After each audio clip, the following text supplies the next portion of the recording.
Tonight you will start with our industrialization unit, taking notes.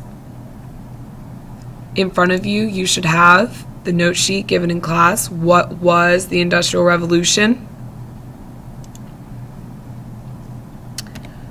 To start, we completed a class assignment where you all analyzed this picture of life in 1750, and people wrote down things they noticed, the horses, the fact that people were working on a farm, and even the background, the cottages that people were living in.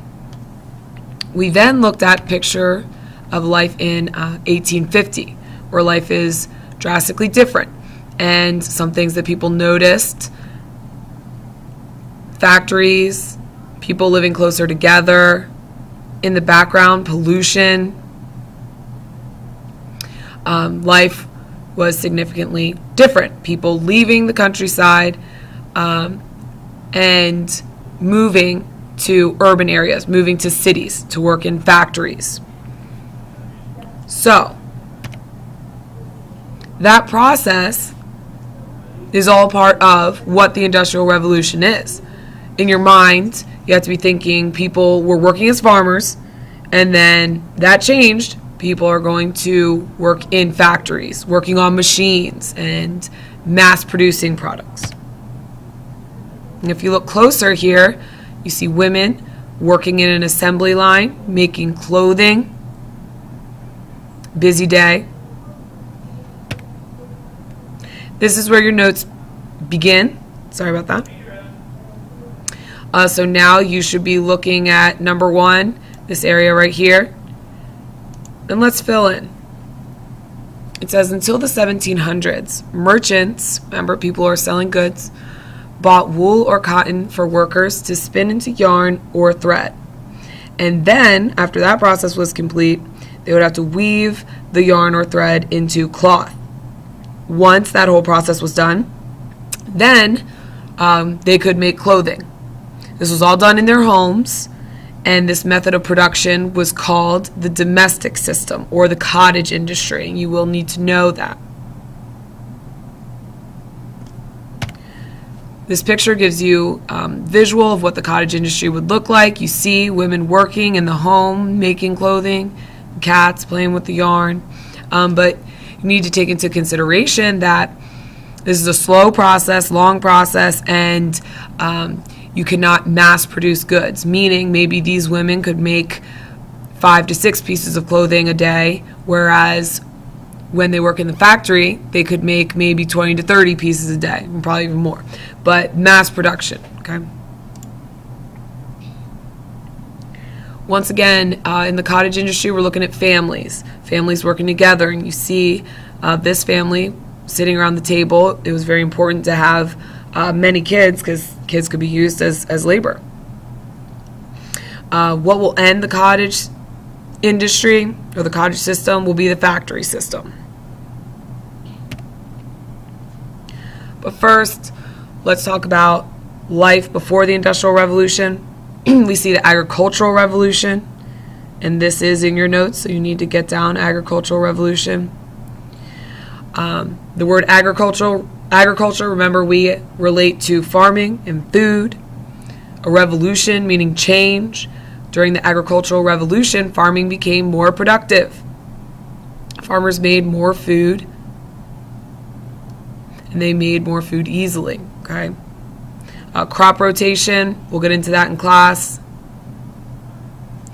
And later when we talk about inventions during industrialization, the cotton gin was one that contributed to the Agricultural Revolution, all right, making farming more effective. Also, the enclosure movement is a part of this Agricultural Revolution, where small farms, many small farms, were used, farms were consolidated into larger farms, okay? Small farms growing different crops made into one large farm, more efficient.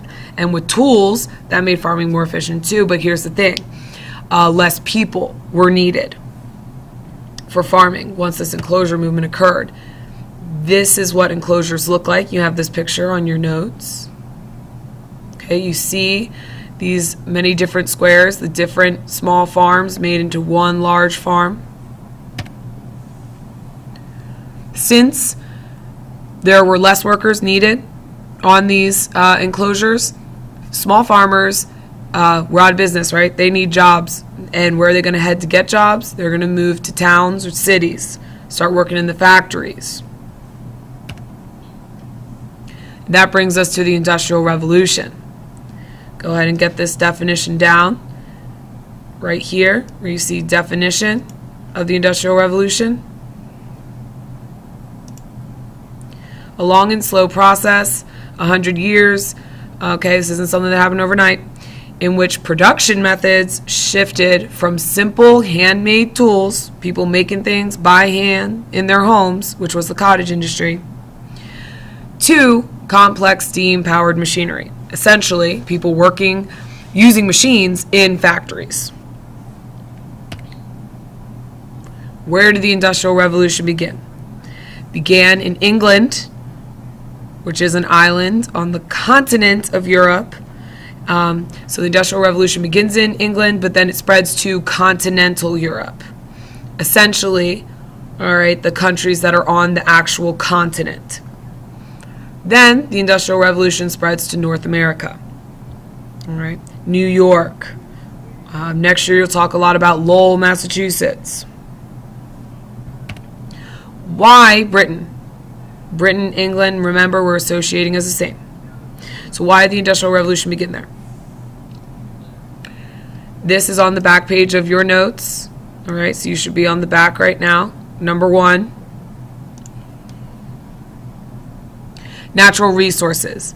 Britain is an island sitting on coal and iron, okay? And these coal and iron were considered the building blocks to industrialization, very important. And remember, we've talked about England as a leader in the world already, and they were a leader in textiles, clothing, iron, and steel. Next, along with natural or more natural resources, the steam engine was invented in Europe, and we'll talk more about that in the future. But rivers were essential, very important. Factories were using water power, and where do you get water power? From the rivers. So you see this map, all these solid lines are rivers and places where people could build factories. Right? Rivers are also used for transportation, as you know. Merchant ships especially like that. You can sail into the port and trade your goods. Also human resources. The agricultural revolution meant more food, means more people. All in all, this is just showing you the process, how one thing led to another. And once we have a large population of workers, where are they going to go? They're going to go work in the factories. And this is good for the factory owners because they need people. They need cheap labor. All right, get this definition down. Urbanization. Urbanization is occurring because people are leaving the rural areas or the country and they are moving to the city. So our definition for urbanization, city building. Okay, movement of people from the country into the city. And this is all because the factory system, where manufactured goods are in a central location, the central location being the city, right? People working in the factories. People living in the cities that are factory workers are usually working in the slums, and as you see in this picture, it's crowded. You know, it's not like the picture of the country that we saw in 1750. It's crowded. These are dirty cities. We're going to get into that. Bad sanitation, no running water. But this Industrial Revolution has brought us to where we are today. And here you see a picture of New York City being built up. If you can't build out, you got to build up. And we see skyscrapers, tall buildings. Be ready, next block, we'll play Name That City. You'll have to be able to compete by naming different cities around the world. So if you want to get a leg up, you can check that out tonight. All right, make sure you have all your notes, and we'll see you tomorrow.